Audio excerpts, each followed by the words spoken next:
Hello everyone, we are back and ready for another set of notes in Unit 5. So get your notebook out and flip to our Unit 5 table of contents. We are ready to put these notes on 45. So page 45, and these notes are quadratic transformations.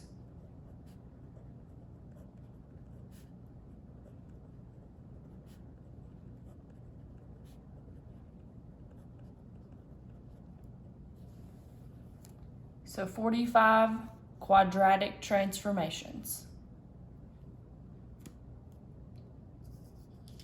Once you get that written down, you will need to take these set of notes, it's just the normal ones, fold it in half and tape it down on page 45.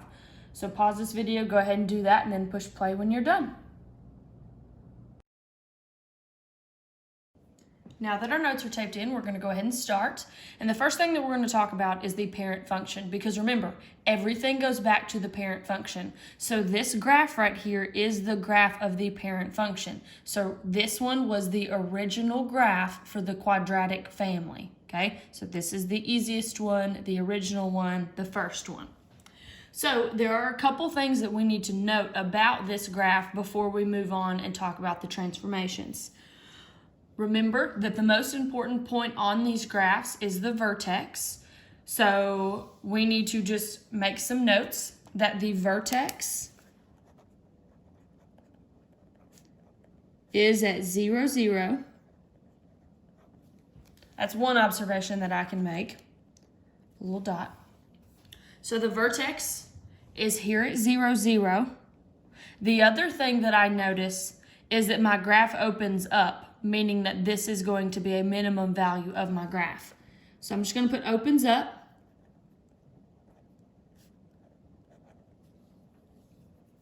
And then the other thing that I really notice is how wide the parabola is. So remember, these U-shaped graphs are called parabolas. We learned that last time.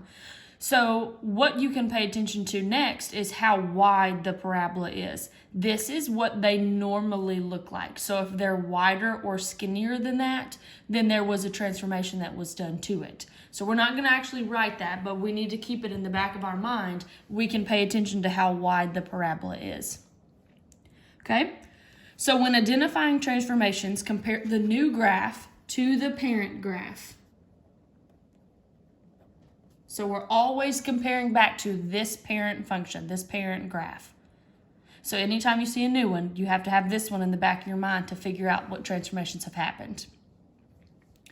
So let's go ahead and we'll do an example so I can show you what I'm actually talking about. So down here on the bottom, the question just asks, what transformations have been performed on the parent graph f of x shown below? So we have two parabolas on the same graph. They're named differently. This one is named f of x, and this one is named g of x. In the question, it told you that the parent function was f of x. So this one right here is our parent function, but I want to make a little note of that. This is our parent graph. So right here. That's our parent graph. So what we're doing is we're looking at this second graph, this g of x, and comparing it back to this one to see the changes that have actually happened. One good, quick way to do that is to look at the vertex. So right here, we're going to label out the vertex of the parent graph and the vertex of our new graph to see the differences. So our parent vertex is always at 0, 0. Because this is right here at the origin. Our new graph, which is g of x, its vertex is right here. So we just need to come up with what that vertex is. And if we look, it's 1, 2, 3, 4, negative 1. So that's the vertex of our new graph. When you look at the vertex like this kind of helps you to figure out how the graph actually moved on the coordinate plane. So the first thing that I personally notice is that this graph has been flipped upside down. And when the graph is flipped upside down, then that's a reflection. So I'm going to go ahead and I'm going to note the reflection because that's the first thing that I notice every time.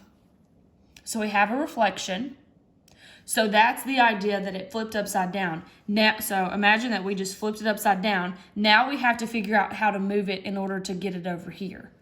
So in order to do that, our graph has gone right 4 spaces, or units, we'll say units, right 4 units, and then it also went down 1 unit.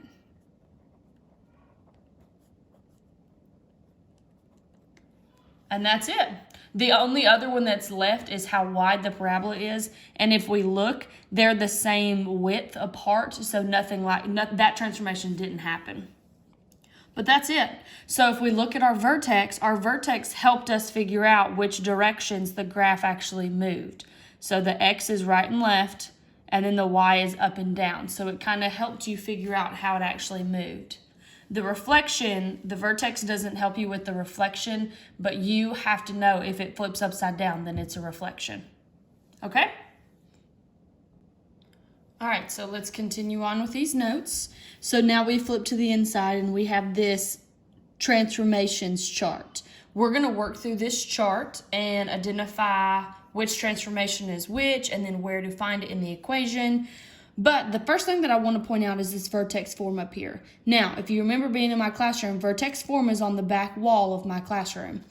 And each letter, this A, H, and K, they all represent a certain thing about the graph. So as we work through this chart right here, we're going to label what each of these letters actually mean. You may remember it from absolute value, but we're going to do it again.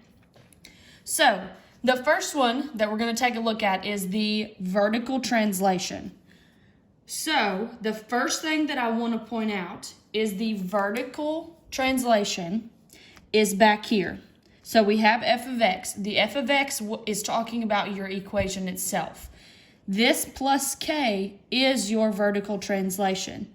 And I want you to notice that this plus k is at the back of the equation. So the number at the back tells you your vertical translation. Now, we have to talk about what vertical translation actually means.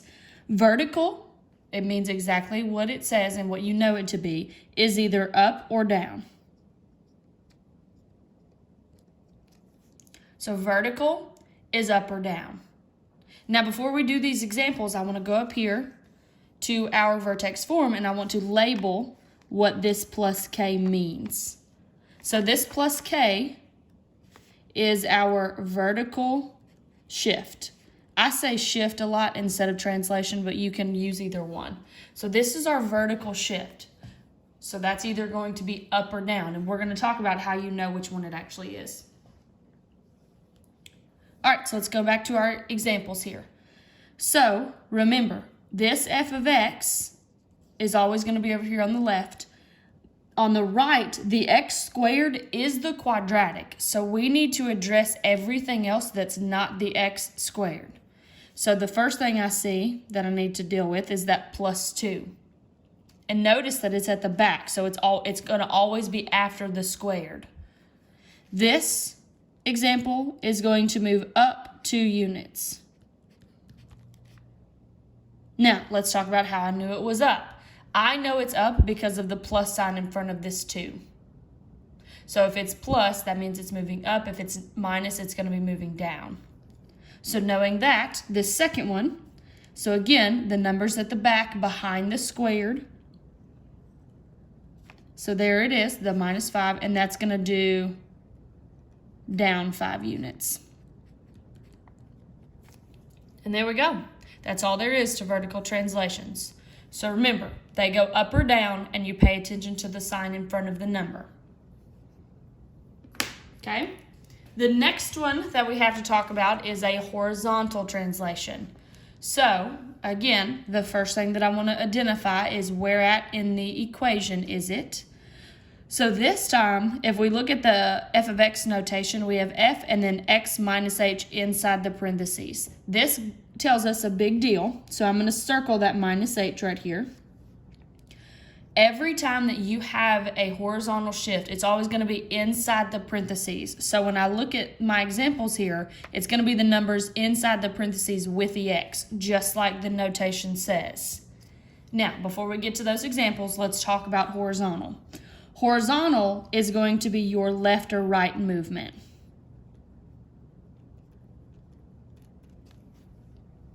It's going to be your left or right movement. So before we go any farther, I want to go back up to our vertex form and I want to label what the H means. So we have this H right here.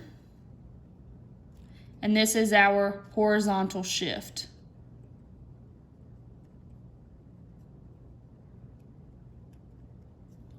So that's our horizontal shift. So for me, a good way that I remembered this when I was your age learning this, horizontal is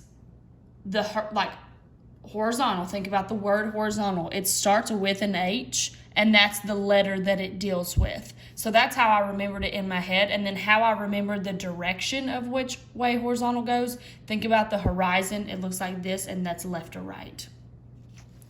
All right, so let's go back to our equation. So we know that it moves left or right. The only thing that we have to pay attention to, and it's the weird, quirky little thing about the horizontal translations, and I want you to put it over here with a little star beside it. We need to take the opposite sign of H.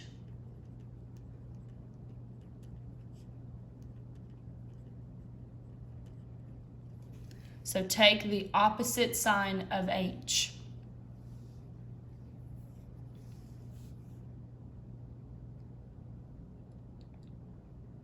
Okay? So now keep that in mind. You're always going to do the opposite. And the reason is because this minus sign is built into the equation. So this is actually already there. So that's going to be a positive 3. And then this one changed to a positive or a plus sign, which means there was a negative plugged in. I can explain that a little bit more in detail later on. So just keep in mind that it is going to be the opposite of what you see. So when I look at this first example, I'm going to circle that -3 because that's the number inside the parentheses with the X. If there's anything in there, it's always going to be horizontal. So then, remember, it does the opposite. So if I see -3, that's going to go right 3 units.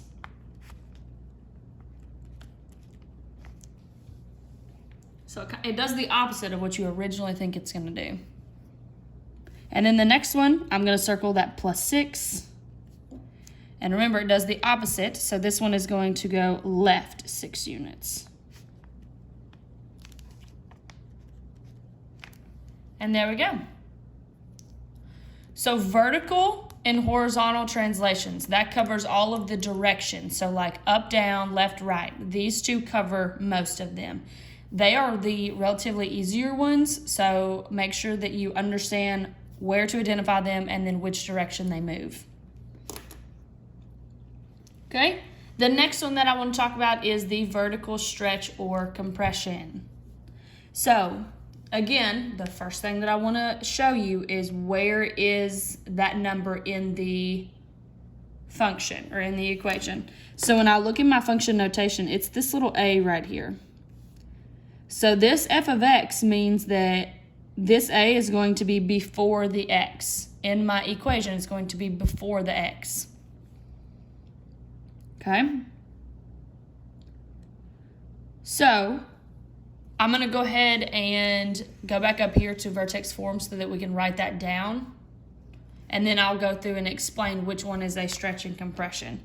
So this a right here is where it's going to be at. It's always going to be right in front of the x. Normally they're separated by parentheses, but sometimes they're not. But it's the number in front of x. This is your vertical stretch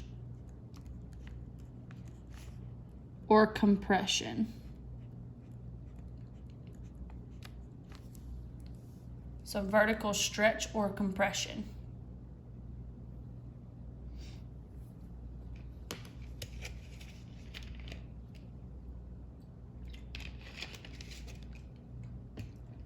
Okay, so now let's go down here and talk about the stretch or compression. So the idea of stretch and compression deals with how wide the parabola is.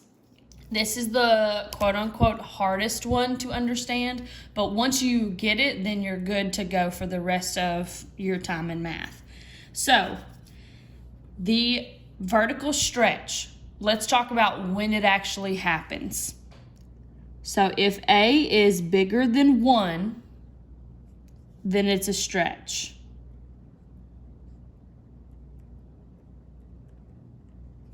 So A is bigger than 1, it's a stretch.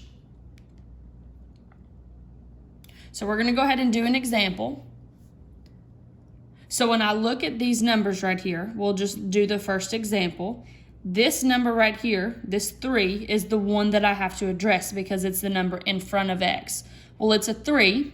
3 is bigger than 1, so that means it's a stretch. So I'm going to put stretch by a factor of 3. So stretch by a factor of 3. So how you identify if it's a stretch or not is if this number is bigger than 1. If it's bigger than 1, then it's going to be a stretch. Now let's put it in terms that we actually understand, and we're going to write that over here. So I've got a hair tie, and I want you to imagine that it's a U. It's hard to make a U, so this is the best I got. So here's my U shape, okay? This is my parabola. I want you to pay attention to how wide the parabola is when I stretch it. So here's the original. If I stretch it, do you notice that the parabola itself got skinnier? So I'll show you again. Here's the original. Remember, it's a U. So here's the original, and if I stretch it, the parabola itself gets skinnier. That's what happens when you stretch a parabola. So the vertical stretch is going to give you a skinnier, it's going to be a skinnier graph.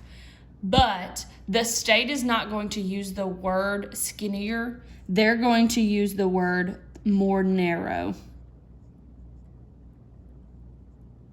But you guys should understand that these are the same thing. So skinnier and more narrow, that means the same thing. So we're going to draw a little picture. This is what that graph may look like. So it's a really skinny parabola or narrow parabola. And that's it. So that's everything you need to know about vertical stretches. So here's what it actually does to the graph. Here's how we identify it. And then here's just an example of actually identifying it. So now let's talk about the compression. So the compression is going to be the exact opposite of a stretch. So we'll start with how you identify it. If A is less than 1, then it's a compression.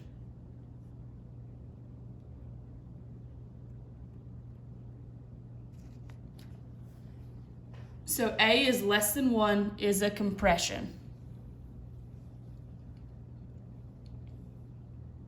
So then when I look at this example, this is the number that I'm talking about. So that's a fraction, and it's 1/4. So when we think about the fraction 1/4, that's smaller than 1, so that means it has to be a compression. So here's how you would actually write it. You would just put compress by a factor of 1/4.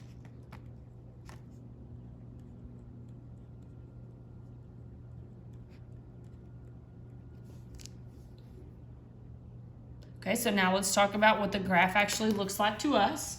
It's just the opposite of the stretch one. So if the stretch got skinnier, then that means the compression, when we smush it, is going to get wider. This one's harder for me to show with the hair tie, but I'll do my best. So here's the U. Okay, this time I'm compressing it. So you see what happens to so compress means smush it pretty much.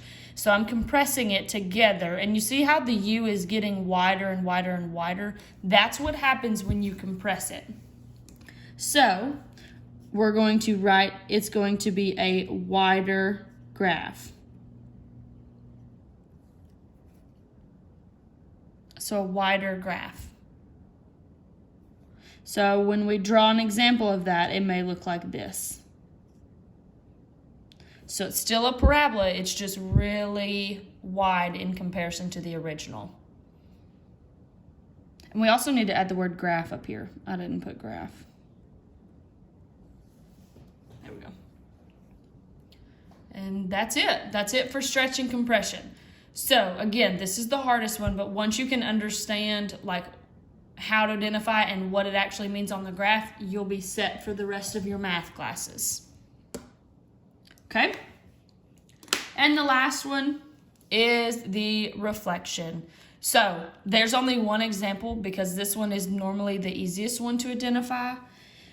The reflection, where it happens in the actual equation, is in the very, very front. This negative right here, that's how we know if it's going to be a reflection or not. So, back here in vertex form, you're going to notice that there isn't a negative built in. So we're going to put the negative just so that we can actually talk about it. So there's my little negative. So if there's a negative, then that means it's going to be a reflection. So when you look at vertex form, this is what each letter stands for. And if you can learn this, then you can do almost any problem. All right, let's move back down here. So reflection.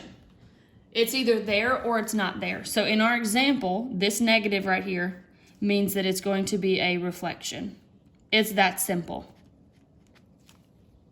So if it's not there, then you don't say reflection. So I want to make a little note about this. If the negative is there,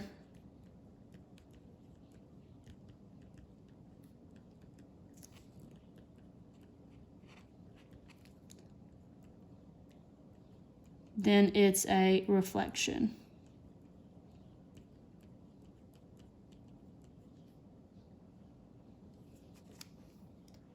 So if the negative is there, then it's a reflection. And that's if. So I want you to underline if. If the negative is there, then it's a reflection. If it's not there, then you do not have to address reflection. And that's it for our transformations chart. Okay, so now I have a few example problems that I want you to work through. And in these first 3 example problems, all you have to do is describe the transformations that have occurred. So I'm going to do number 2 with you because this is the one that most people mess up on, and then I'm going to have you pause the video to do the other 2. So let's take a look at example number 2 right here. All our job is to do is to describe the transformation, okay? So here's my best piece of advice. When you are looking at this x and this squared are part of, that's how we tell it's quadratic. So when we cover those things up, the x squared, everything else that's still there is a transformation. You have to tell me what it does. So when I do these, I just work from left to right, and then I circle everything and then identify what it does. So that's the way that I'm going to do it in this example. So when I look at this, the first thing I see is obviously this negative. And if I remember, that negative has one job and one job only, and it's right here. If the negative is there, then it's a reflection. And that's it. So that negative, you would just write reflection. And then keep moving. So the next one that I would circle would be this 2/3.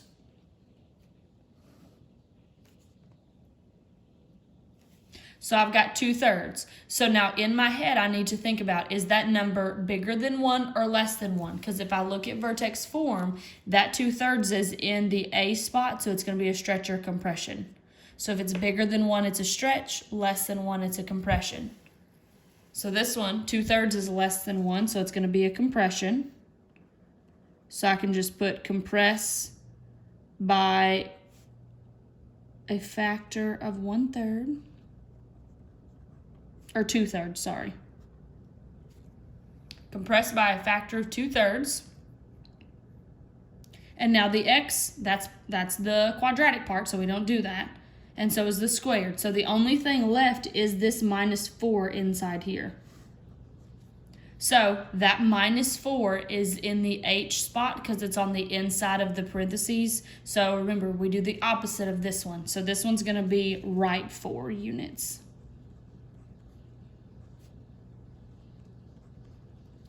And there we go. So notice that the only thing that's left is this x squared. Everything else we have circled and then identified what it did to the graph. So I want to explain why this one is the hardest. This one is the hardest because a lot of students try to merge these two together. So they'll think that negative goes with the 2/3, and that's not true. That negative has one job, and its one job is to show you that it's a reflection. So once you identify that, you cannot use that negative anymore, and then you can only look at just the number. Okay? So I want you guys to go ahead and work on 1 and 3, pause this video, and then push play when you're done, and I'll give you the correct answers. As promised, here are the correct answers for 1 and 3. So make sure you have those correct. If you don't, just fix them. I need your notes to be correct. The only thing that may have tripped you up was number 3. We need to make sure that when you are identifying stretch or compression that you really look at that fraction. Sometimes, if they're whole numbers, then you just look at the number and then identify if it's bigger than 1 or less than 1. But fractions, we need to take a couple extra seconds to really look at what that fraction actually is. So we have 3 more example problems left, so I'm going to read through the instructions. So it says, write a quadratic equation given the transformations that have occurred. So we're working backwards this time. So last time, in the example problems, we were given the equation and then had to identify the transformations. This time, it's the other way. So we're looking at the transformations and trying to come up with the equation based on the information that we were given. So I'm going to do one of them with you. And again, I'm going to do the hardest one, so I'm going to do number 2 with you. And then I'll have you do the other 2. So when I read through these, the most important thing to me is identifying what letter they will be in vertex form. So I want you to keep vertex form in the back of your head. A is the stretch or compression, H is horizontal, K is vertical. So then when we read through these given transformations, it's either going to be one of those 3 letters. So let's practice. Reflected. In my head, I know that's a negative, so I know I'm going to have a negative in the front. Stretch by a factor of 3/2. So stretch, that's going to be the stretch or compression, which is A. So this letter, A, is going to fall on that 3/2. And then I've got in 2 units down. So 2 units down, that's up and down, that's the K value. So this 2 is going to be my K value. Once you identify what the letters are, then it's easy, super easy to plug it back into vertex form, because here's what it looks like now. We're going to use vertex form, but if I didn't write the letter, like for example, I didn't write the letter H, then you just don't plug in anything for H. Okay? So watch this. This is how it works. So I'm going to have f of x equals, first thing I'm going to have to write is the reflection, because that reflection is going to come first. So I'm going to have negative, and this is, I'm just looking at vertex form and doing this at the same time. So the next letter that comes in is the A, which we already discovered that the A was 3/2. And now if I'm looking at vertex form, this is where my parentheses comes in, and then I would put the H there. The issue though is I don't have the H, so I'm going to go ahead and close these parentheses and put my squared, because I don't have the H, so there's nothing going to be in there. And then this 2 units down is going to be my K, so that's going to be at the back. And you just have to remember how you actually show that is -2. And there you go. So that's simple. So my piece of advice, identify what the numbers are that you're plugging back into your vertex form. And once you figure out what the numbers are and what letters they go with, super simple to plug it back in. So go ahead, pause this video, do 1 and 3, and then push play when you're done. I'll see you in a minute. And here are the correct answers.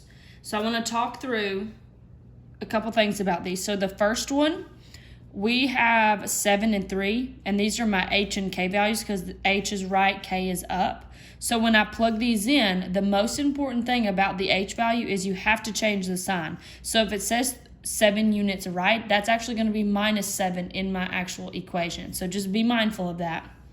And then the third one, We just have an A and an H value, so there is no K value here at the back. And then same situation. If it's 2 units left, make sure you do the opposite to actually show that it's moving 2 units left. And there you go. Good job today. I'll see you next time.